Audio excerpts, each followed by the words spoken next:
Anies ambisinya akan dibatalkan oleh fakta bahwa dia tidak punya partai, sehingga PKS akhirnya memutuskan untuk ambil dari kalangan kiri kan. Dan betul bahwa PKS dalilnya tepat, dia partai yang signifikan hadirannya di DKI. Karena itu dia mau uji apakah dia mampu untuk menyelenggarakan pemerintahan DKI hanya berdasarkan kapasitas dia sebagai partai yang secara legitimasi ada di DKI, itu aja. Tetapi Anies harus deal lagi dengan Nasdem, deal dengan partai lain mungkin, apa bahkan dengan PDIP. Tetapi yang udah pasti bahwa Anies tidak akan dapat dukungan dari PKS. Itu bukan sekedar membuat dia kehilangan orientasi, tetapi sayap-sayap yang tadinya mengupayakan Anies untuk diadu lagi dengan dengan Jokowi, akhirnya batal tuh. Jadi dari awal kita tahu bahwa ambisi Anies akan dibatalkan oleh sistem formalnya tuh. Sistem politik formal, yaitu mesti ada persyaratan-persyaratan partai, dukungan, koalisi, dan sebagainya. Iya. Oke. Tetapi kan PKS sendiri sebenarnya kursinya juga tidak cukup, Bung Rocky. Dan dari sisi kandidat yang diusungkan juga tidak seksi untuk partai-partai lain yang menarik sehingga mau berkoalisi dengan PKS gitu. Saya kira ini juga dilema buat PKS. Itu yang mesti kita baca di printer lain tuh. Kita tahu PKS nggak nyanggup, nggak sampai di situ. Juga Sohibul bukan tokoh yang populer di Jakarta. Jadi kita mesti baca bahwa itu semacam umpahan atau transaksi yang dibuat antara PKS dan Gerindra mungkin. Kan itu intinya. Karena kalau dipaksa Sohibul walaupun dia akan kalah dan dia masih memerlukan koalisi yang lain, tapi dia sudah pastikan bahwa bukan Anies yang akan terusung. Jadi problemnya bukan apakah PKS menang atau tidak di Jakarta, atau apakah PKS cukup kursi untuk mengusung Sohibul. Poinnya adalah mereka tidak ingin mengusung Anies. Itu berarti ada perintah politik kira-kira. Atau ada second opinion di kalangan PKS sendiri. Artinya bagian pragmatis dari PKS mengambil langkah untuk lebih baik menghalangi Anies dan mengajukan Sohibul, walaupun sebetulnya secara politis Anies lebih mampu untuk menarik gerbong PKS. Jadi kita mesti baca itu sebagai bukan lagi kan politik, tapi perintah yang memungkinkan PKS akhirnya membatalkan dukungan pada Anies. Ya. Dan ini kan menariknya, keputusan ini diambil setelah sebelumnya Presiden PKS sama Saiku mengaku bahwa mereka PKS ditawari menjadi calon wakil gubernur berpasangan Ridwan Kamil yang diusung oleh Koalisi 02. Makanya kemudian orang menjadi curiga, apakah ini cara aman buat ini tetap menjegal Anies tapi dengan cara aman begitu, dengan tidak mendukung Ridwan Kamil tapi tetap maju sendiri, dan itu pun juga akan mengembosi Anies juga kan begitu. Pasti jadi proyek pengebosan tentunya itu dengan alasan alasan PKS legitim, dia perlu kader dari dalam partai itu sendiri untuk diujikan kapasitas kepemimpinannya. Sohibul pasti berhasil di PKS kan selama Sohibul jadi presiden PKS, dia naikin suara PKS tuh. Jadi itu alasan formilnya tuh, tapi alasan informal adalah untuk menghalangi Anies. Itu yang mesti kita dekati dengan cara membaca di sisi lain. Kan dasar dari kehadiran Anies di DKI itu artinya menantang dinasti Jokowi di 2009. Kan kita udah pernah berkali-kali Anies pasti akan dibatalkan juga di DKI. Dan itu yang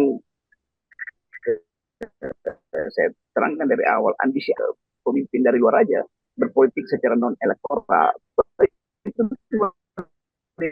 investasi 2-3 tahun ke depan. 2-3 tahun ke depan kalau dia mampu mengorganisir kelas menengah Jakarta, dia pasti dapat tiket oleh partai yang lain. Tapi kalau sekarang bagi Pak Jokowi itu pertaruhkan tuh, dia diizinkan dan lolos, itu artinya komposisi kimia politik Jokowi dan Prabowo nanti akan diganggu oleh Anies, dan itu tidak mungkin. Gangguan di Jakarta itu tidak berefek pada gangguan nasional. Itu simpel itu aja idenya. Ya, tetapi menariknya di sini PDIP bergerak cepat gitu, meskipun ini belum resmi. Seperti dikatakan Mas Hinton, nggak perlu khawatir karena kalau kursi PKB itu berkoalisi dengan PDIP itu akan cukup untuk mengusung Anies. Itu artinya sebenarnya PDIP juga siap-siap mengincar posisi calon wakil gubernur dari Anies Baswedan ini, dan petanya saya kira menarik sekali, dan PDIP pasti berkepentingan juga untuk mengganggu Pak Jokowi lewat Anies gitu. PDIP akan punya kepentingan itu teorinya kalau dia punya kepentingan ingin balancing politik di Jakarta itu. Ya. Dan bagi PKS itu lebih ideologis melihat Jakarta itu. PDIP hanya melihat secara pragmatis dan akan terjadi semacam pembelahan pendukung Anies. Bila terjadi pembelahan di Jakarta, maka Anies akan dideskripsikan sebagai wakil dari politik. Dan itu akan mengulangi dua tiga tahun lalu itu, atau bahwa Anies adalah wakil politik. Dan PDIP tidak mau mengambil risiko itu. Menurut analisa saya, PDIP melihat Jakarta sekedar ujian pertama untuk melihat, ya, untuk mengukur kekuatan dia dalam persaingan. Ya. Anies itu bukan model yang bisa dibawa sampai tingkat dengan cara berpikir Anies itu. Yes. Kalau dia taruh bagi dia, karena dia mau membuktikan bahwa kemenangan dia di Jakarta secara elektoral, suara DPR itu harus dia buktikan dengan menaruh kandidat di situ kan. Jadi Jakarta bagi PKS adalah sesuatu yang harus dihubungkan dengan 2029. Kalau Anies yang ada di Jakarta bagi PDIP, dia tidak hubungannya dengan 2009. Kan nggak mungkin PDIP meninggalkan kader-kader dia sendiri hanya demi Anies di 2009. Jadi sifat PDIP di Jakarta adalah pragmatis. Sifat PKS di Jakarta adalah ideologis. Nah, yang ideologis, begitu kita ngomong ideologis, jadi akhirnya kita mesti lihat tuh, politik memang harus ada basis ideologis yang kuat. Dan di dalam wilayah yang berbeda, kalau Jakarta oke, ada ideologi dan kemenangan ideologi PKS, bertumbuh memang, tapi tidak signifikan untuk dijadikan acuan nasional kan, itu intinya. Jadi akhirnya kita mesti pastikan bahwa manuver PKS dimaksudkan secara absolut untuk menguji kapasitas kaderisasi mereka di Jakarta. Nah itu ditaruhlah orang yang paling bermutu, yang kemarin berhasil meningkatkan suara PKS. Tapi sekali lagi kita mesti pastikan bahwa Anies ingin tetap menguji kapasitas Jakarta karena hanya itu stepping stone dia untuk 2009. Dan bagi komposisi politik baru di Jakarta, PDIP tidak mungkin menaruh seluruh kartu ideologis dia pada Anies. Jadi Jakarta itu hanya sekedar percobaan PDIP untuk mengukur apakah proksi Jokowi mampu untuk menahan Anies. Dan bacaan itu yang sekarang dipastikan oleh Jokowi bahwa Anies tidak akan mungkin melampaui kepentingan Jokowi di Jakarta. Karena itu dia dihalangi akhirnya itu. Kita sebut itu dihalangi karena PKS akhirnya memilih Sohibul Iman di situ. Kita lihat peta itu sebagai peta baru. Bagi PDIP, kalaupun dia tidak mampu untuk menghalangi Jokowi di DKI melalui Anies, harusnya dia masih punya kartu yang lebih strategis punya kan. Di DPR itu melalui hak angket kan. Jadi buat saya seharusnya PDIP maksimalkan aja ujian dia pada kekuatan kartu politik Jokowi. Dan itu hanya bisa dimulai kalau ada kesempatan yang diatur secara strategis untuk mencicil proses delegitimasi Jokowi. Jadi angket tetap ditunggu oleh para pengamat politik. Dan sekali lagi Anies, ya oke, silakan Anies bermanuver di Jakarta, tetapi kemungkinan Anies itu untuk masuk bahkan sebagai calon itu menurut analisa itu akan batal, gagal. Karena Jokowi akan memaksimalkan seluruh kapasitas dia. PKS ada tanda pertama bahwa Jokowi akan memakai keunggulan-keunggulan politik dia di Jakarta untuk menghalangi Anies. Jadi sekali lagi sebutin aja bahwa ini satu drama baru yang akan kita tonton untuk melihat arah politik di 2009. Semua itu adalah hasil kalkulasi Jakarta. Jadi bukan karena kita ingin menghalangi Anies. Fakta yang barusan kita bicarakan itu akan berakhir pada kesimpulan bahwa PKS kira-kira masuk angin. Itu gampangnya tuh. Dan PDIP tentu akan cari angin baru. Dan angin PDIP juga tidak sanggup untuk dijadikan badai untuk menghalau politik Jokowi di Jakarta.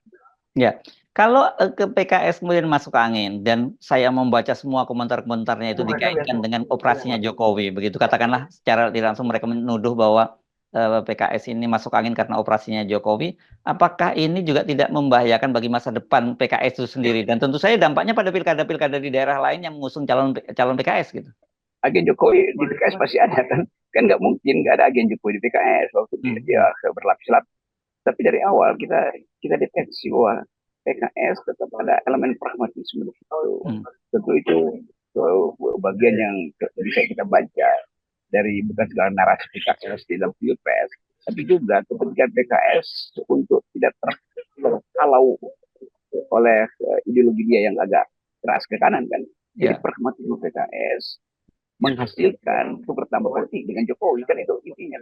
Jadi tetap kita akan lihat seharusnya PKS tuh dari awal misalnya PKS Jakarta kan mendorong supaya Anies tadi. Tapi saya kira lobby di pusat itu dibatalkan oleh proksi-proksi Jokowi di PKS. Sepragmatisme itu politik di Jakarta. Ya, tetapi apakah tidak terlambat ini kalau PKS sekarang baru berkoalisi dalam tanda petik dengan Jokowi sekarang, ketika Jokowi dia akan sudah meninggalkan jabatannya, bukankah kalkulasinya lebih dengan Prabowo, atau dia melihat Prabowo juga bagian satu paket dengan Jokowi gitu? Iya, itu PKS akhirnya nyari profil yang paling memungkinkan dia tetap beredar tuh. Jadi kita sebut aja bahwa memang PKS masuk lagi dalam politik dengan mengusung kadernya sendiri, tetapi itu tampak depannya, tampak belakangnya tetap pada pragmatisme. Kan kalau kalau PKS betul-betul nekat untuk menguji Jokowi, dia taruh Anies di situ. Itu intinya tuh. Tapi Sohibul itu bukan tokoh yang secara frontal bisa berhadapan dengan Jokowi. Demikian juga kepemimpinan Sohibul di waktu yang lalu itu ada elemen pragmatismenya di DPP-nya. Mungkin sekjennya Saudara Habib kelihatannya manuver politiknya itu terbaca pragmatis. Jadi tetap ada elemen-elemen di PKS yang tahu bahwa politik itu tidak mungkin dituntun habis-habisan secara ideologis. Kepentingan material, koneksi, bisnis bahkan tuh akan menjadi pertimbangan. Dan itu menjadi watak baru dari PKS. Ya, ini tentu mengapa, dan soalnya ini kelihatannya sudah tercium gitu ya oleh para pendukungnya gitu ya sekarang, karena kalau saya baca komentar-komentarnya itu semua mencurigai semacam itu, walaupun masih banyak yang meminta coba dong sisakan ruang husnuzon lah untuk PKS, karena itu mungkin sekadar tawar-menawar supaya dia langsung dapat posisi sebagai wakilnya dari Anies gitu. Iya, kalau dari awal PKS mau beroposisi dia deklarasikan dari awal. Dan tanda kalau dia beroposisi dukung Anies. Selesai masalahnya kan. Jadi bukan dengan alasan ingin siapa yang mau beroposisi. PKS nggak mau beroposisi, keterangan akademis pun bisa kita abaikan, menguji seluruh kapasitas dia di Jakarta. Padahal dia cukup signifikan untuk bermain di Jakarta.